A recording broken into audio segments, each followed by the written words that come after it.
सिन्हा साहब, आपकी कहानी में दम है, लेकिन एक बात कहूं, आप बुरा मत मानिए, ये स्क्रीन प्ले आप मत लिखिए, चाहिए तो डायलॉग आप लिख सकते हैं। क्यों धीरेन्द्र भाई? एकदम बराबर, मैंने भी यही बताया। देखिए वीरू भाई, मैं मिसाल के तौर पर 5-6 सीन्स लिख के ले आता हूँ। अब आपको पसंद नहीं आया तो बात और है, लेकिन मेरी कहानी कोई और लिखे ये तो बहुत ये तो आप जिद कर रहे हैं सिन्हा साहब। क्या? लीजिए। वीरू भाई कौन है? मैं बीवी हूं इनकी। आपको कोई इतराज है? नहीं नहीं, मैंने तो ऐसे ही। देखिए आप प्लीज अपने काम से काम रखिएगा।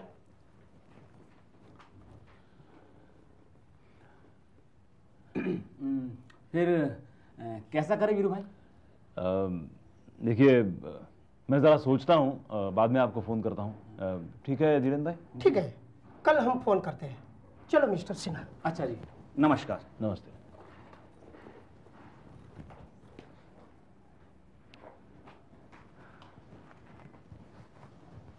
गेले का ते? हा, कोण होते कोणते? ते इथे बसले होते ना, ते धीरेन बाई, ते प्रोड्युसर, आणि शेजारी बसलेले सिन्हा साहेब, ते रायटर. का? ची, कसली माणसं होती ती? कसा बघत होता तो माझ्याकडे? तू उगाच गैरसमज करून घेतेस. बरोबर आहे, तुम्हाला तसंच वाटणार, कारण तुम्ही त्यांच्याच व्यवसायातले ना, फिल्मवाले. पण हे बघा, पुन्हा जर कुणी इथे आलं आणि त्यांनी माझ्याशी असं वागून माझा अपमान केला तर तो मी अजिबात सहन करणार नाही. अशाने तू माझी कामं घालवशील. मला एक सांग, तुला हे सगळं इथे आणण्याची गरजच काय होती? वा, छान. म्हणजे आपण ज्यांच्यासाठी काहीतरी करून आणावं त्यांनी आपल्यावरतीच संशय घ्यावा. हे बघ, अशा प्रकारे तू स्वतःला माझ्यावर लादण्याचा प्रयत्न करतेस, तुझ्या लक्षात येतंय? अय्या, हो, बायको आहे मी तुमची, आहे ना? मग मी स्वतःला तुमच्यावरती लादण्याचा प्रश्न येतोच कुठे? माझी बायको असण्याचा तुला जो एक नव्याने साक्षात्कार झाला ना, त्याचा अर्थच मला लागत नाहीये. आणि इथे आल्यापासून तुझी काही हुकूमत गाजवतेस ना, ते का, कशासाठी? कारण इथे येणारी मंडळी आणि इथले नोकर स्वतःच्या मनाला येईल तसं वागतात असं लक्षात आलंय माझ्या. तुम्हाला जाणवलं नसेलही ते कदाचित, पण त्यांना हे कळायलाच हवं की या बंगल्याला जसा एक मालक आहे तशीच एक मालकीणही आहे. एक जात सगळे गैरफायदा घेत असतात तुमचा. अगं मग इतकी वर्ष तू आणि दर्शनने माझा गैरफायदाच घेतलात की. प्लीज, आमची तुलना तू त्यांच्या बरोबर करू नकोस कुठल्याच बाबतीत. गुड. पुन्हा अरे तुरेवरती आलीस तू. I am so sorry. मी चुकून बोलले तसं. ठीक आहे, तुझ्या म्हणण्याप्रमाणे तुम्ही घेतलेला फायदा किंवा गैरफायदा क्षम्य आहे. हो, कारण आज जरी 20 वर्ष झाली असतील तरी सुद्धा आपण केलेलं कॉन्ट्रॅक्ट मॅरेज म्हणजेच कराराचं लग्न वैध आहे, व्हॅलिड आहे. तेव्हा मग तुमच्याप्रमाणेच मीही सुधारायला सुरुवात करू का? पहिली गोष्ट म्हणजे तू आणि तुझ्या मुलाची इकडनं हकालपट्टी करू. अरे, आमची हकालपट्टी करणं इतकं सोपं नाही आहे. नाही म्हणजे घटस्फोट मिळवण्यासाठी तू कोर्टातही जाऊन बघ. पण काय ना की मी कोर्टात जाऊन सरळ सांगेन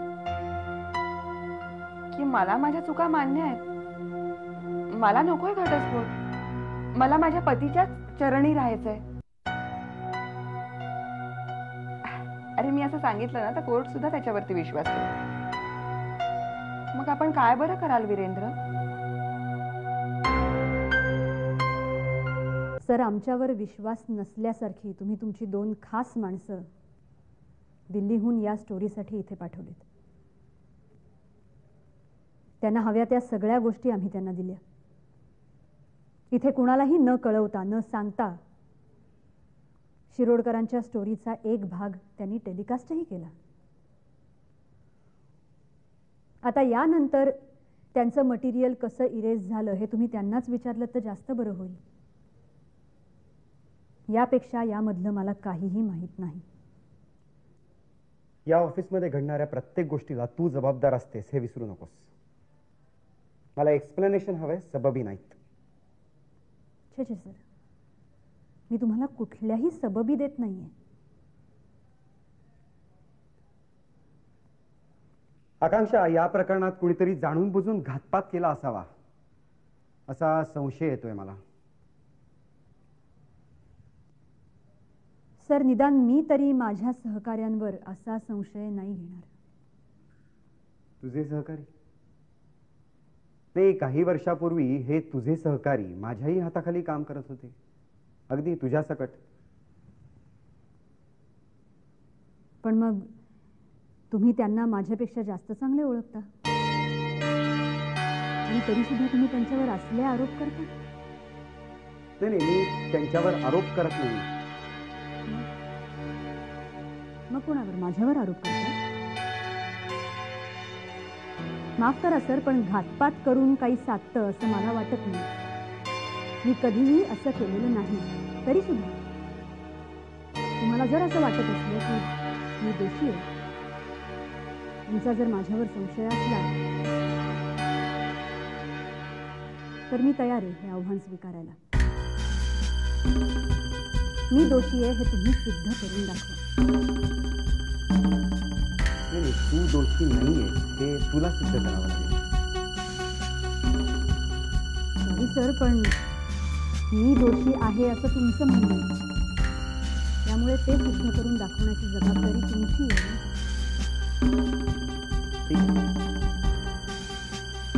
मग एक कमिटी नेमून या प्रकरणाची मला चौकशी करावी लागेल. त्याला सामोरं जायची तुझी तयारी आहे? जरूर करा. ओके. आकांक्षा, त्या शिरोडकरशी तुझे असलेले संबंध उघड होऊ नये म्हणून तू हे केलंस हे सिद्ध करणं फारसे कठीण नाही. असलेले संबंध नाही सर, संबंध होते, पण मी आजपर्यंत ते कधीही कुणापासून लपवलेलं नाही. आता तर रणवीरलाही ते माहिती आहे. पण सर, तुम्ही कशाच्या भांडवलावर आणि का हे करताय तुमचं तुम्हालाच माहिती. Anyway, I wish you good luck. पण सर, तुमच्या विश्वासू माणसांनी तुमचं मनोरथ धुळीला मिळवलं किंवा तुमच्या नशिबाने तुमच्याकडे पाठ फिरवली, हा काही माझा दोष नाही.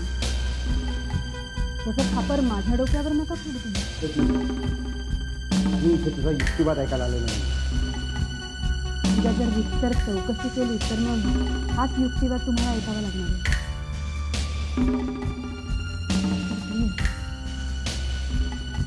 मी न केलेल्या गुन्ह्यांच्या शिक्षेचा धाक मला नका घालू प्लीज. इथली CEO म्हणून मी तुला शेवटची संधी देतो. मी पुढच्या आठवड्यात परत यायच्या आत मला पूर्ण लेखी रिपोर्ट हवा आहे. अदरवाईज या प्रकरणाला जे कोण जबाबदार आहेत त्यांनी त्याचे परिणाम भोगायला तयार व्हावे. समजलं?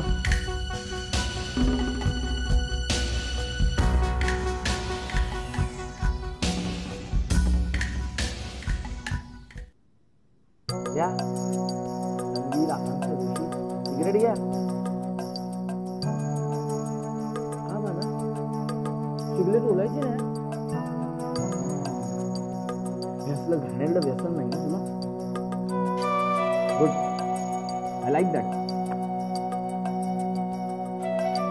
चल मी येतो.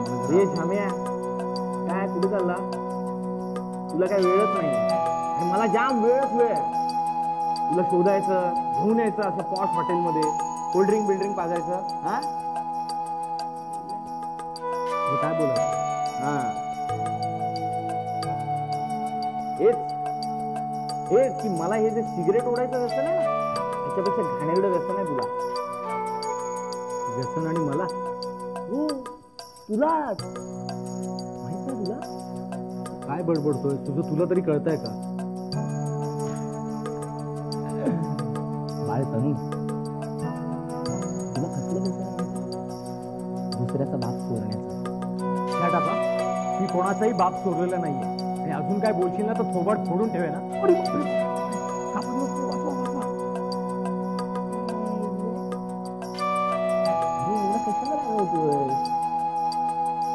तुझा बाप आणि माझा बाप हे एकच आहे.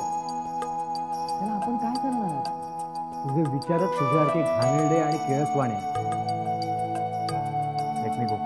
एक मिनिट. हे बघ, आता तुला एक गंमत सांगतो. अरे सॉलिड गंमत. म्हणजे झालं कसं की तुझ्या या नाजूक तुपातल्या वागण्यामुळे माझा बाप तुझ्या प्रेमात पडला. आणि एक दिवस माझ्या कानपटात मारली, एकच मारली. तुझ्या तर रोज 4-5 कानफटात मारायची लायकी आहे तुझी. आहे ना, माझी तीच लायकी आहे. पण जरा तू जर खप्प बसला नाही तर कळणार नाही. हा, तर माझ्या बापाने माझ्या कानफटात मारल्यानंतर माझ्या डोक्यात एकदम लक्कन प्रकाश पडला. एक नाही एक दिवस हातानं तूच माझा बाप चोरणार. मग मला बाप कुठला? मी आणि माझ्या मॉमने प्लॅन K2 बनवला. तुझ्याच सारखं वागायचं. मी पडलो, बापाच्या पायावरती डोकं टेकलं. म्हटलं डॅड आय एम सॉरी, आमच्या हातून खूप चुका झाल्या, आम्हाला पदरात घे. पण या सगळ्यावर त्यांचा विश्वास बसणं शक्य नाही.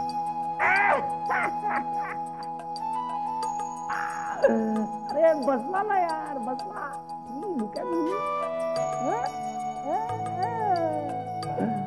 अरे माझ्यात पुष्कळ बदल झालाय. मी घरीच असतो, टेस्ट मध्ये जात नाही. दारू बिरू पित नाही मी. संध्याकाळी आई दिवे लावते ना देवासमोर, तेव्हा डॅडला म्हणून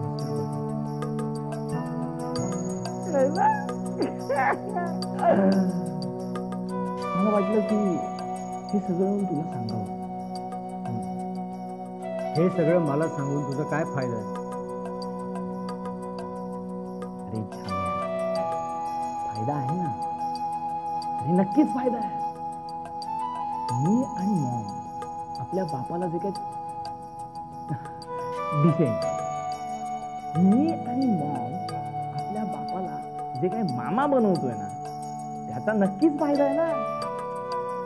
अरे म्हणजे कसं आहे की आमच्या अशा वागण्यामुळे डॅड पुन्हा आमच्या प्रेमात पडणार. आणि एकदा का तसं झालं की माझा बाप माझा, तुला बाप नाही. इनफ. मला काही ऐकायची इच्छा नाही. Okay bye. अरे बरोबर अगदी शेवटचं, आता जास्त वेळ घेत नाही. हे बघ, मी हे जे सगळं तुला सांगितलं ना, ते तू तुझ्या आईला जाऊन सांग.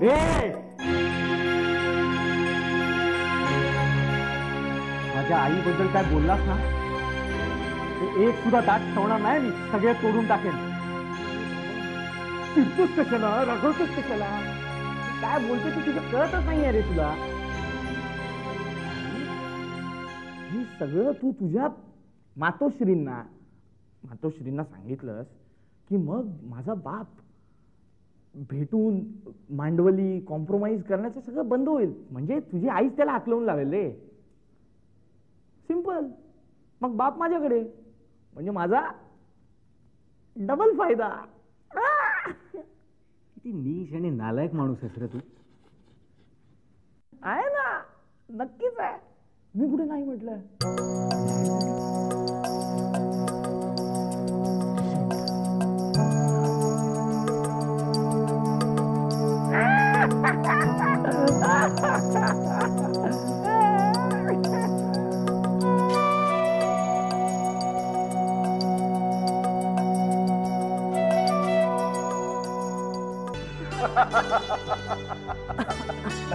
काय मास्तरनी, मग काय म्हणाला का तू यमाचा रेडा?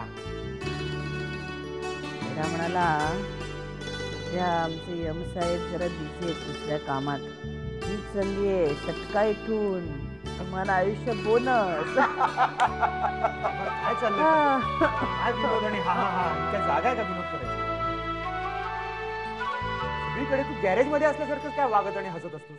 मन्ना शेठ, नातू बोलायला लागलाय. सुरू बोलायला लागलाय. तू घरी चल, तुला दाखवतो. असतो काय? अरे बाबा, पेशंटची असंच बोलायचं असतं. हे मात्र खरं, हे सुद्धा असंच म्हणायचं. जया ना, करेक्ट आहे मग. नाही तर पेशंटच्या समोर जाऊन बसायचं आणि उगाच गंभीर चेहरा करून, बरं झालं बाई वाचलीस तू, ईश्वराची कृपा, दैवत बलवत्तर म्हणून वाचलीस हो, असं काहीतरी सुटकी चेहरा ठेवून बोलत. अहो, एकदा यांच्या मित्राचं हार्टचं ऑपरेशन झालं म्हणून आम्ही त्यांना बघायला गेलो. तर हे त्यांच्या नातेवाईकासमोर म्हणतात कसे, काय रे छातीतला गळायला झालंय काय, बिघडलंय का, बिघडलं असेल तर चुना भर म्हणतात. हृदय असो किंवा घड्या, त्यांनी टिकटिक नाही तर दर तासाला ठणठण असे टोले दिले पाहिजेत. हे पण काय का सुनंदा, त्या हॉस्पिटलमधल्या नर्सेस ना चिकण्या नसणार नाही, म्हणजे त्या जर तशा असताना तर जयाच्या मित्राच्या छातीत ठणठण टोलेच नाही, घण घण घण बसले असते. अरे तू कशाला एवढं वाईट वाटून घेतोयस? तुझा आबा हा पहिल्यापासून असाच आहे आणि तो असाच असण्याची आम्हाला सवयही झालेली आहे. त्याला पॅरालिसिसचा अटॅक आला होता तेव्हा तो स्वतःला काय म्हणून घ्यायचा तुला आठवतंय का? मला आठवतंय ना, पायमोर लंगडी लंगडा.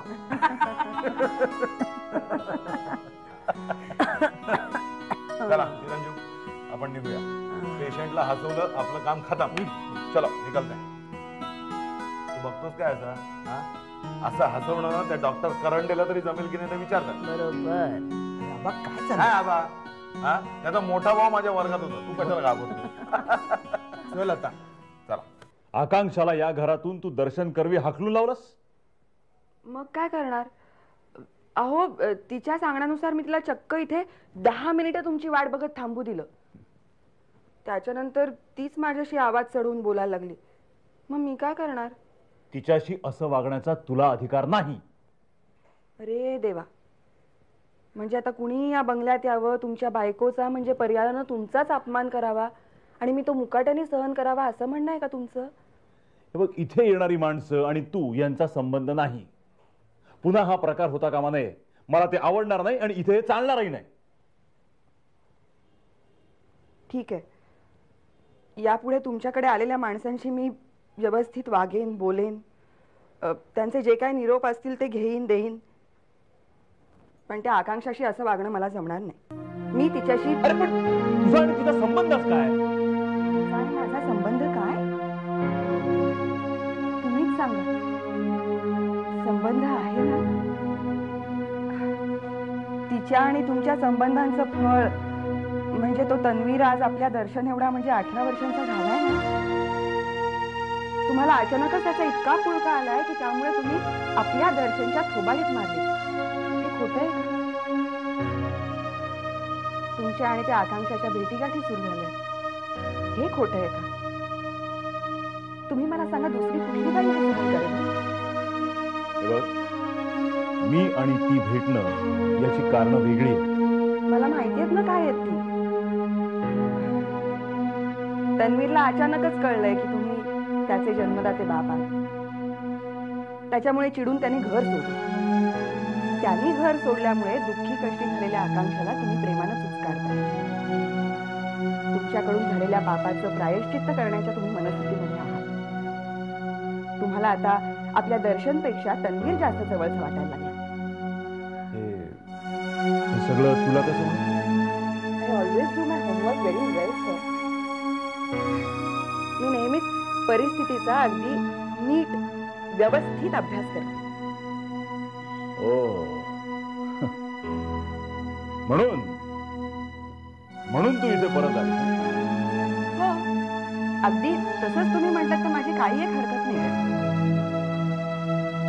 तुमचं असं म्हणणं आहे का की तुमची बायको असूनही मी अगदी बावळटासारखं गाफील दूर राहून त्या आकांक्षाला आणि तन्वीरला खुशाल या घरात घुसू द्यावं? मी काय करायचं ते मी ठरवेन, काय निर्णय घ्यायचे ते मी पाहिजे. ओके? अवश्य बघा, तुमचे निर्णय तुम्हीच घ्या, मला त्यात अजिबात पडायचं नाही. फक्त तुम्ही तुमच्या पद्धतीने जरा त्या आकांक्षाला आणि तन्वीरला हे समजावून सांगा. काय समजावून सांगू? हेच की हे घर माझं, कारण मी कायदेशीररित्या तुमची पत्नी. त्यामुळे त्या आकांक्षाने किंवा त्या तन्वीने ह्या घरात घुसलेलं मला चालणार नाही. मी ते खपवून घेणार नाही.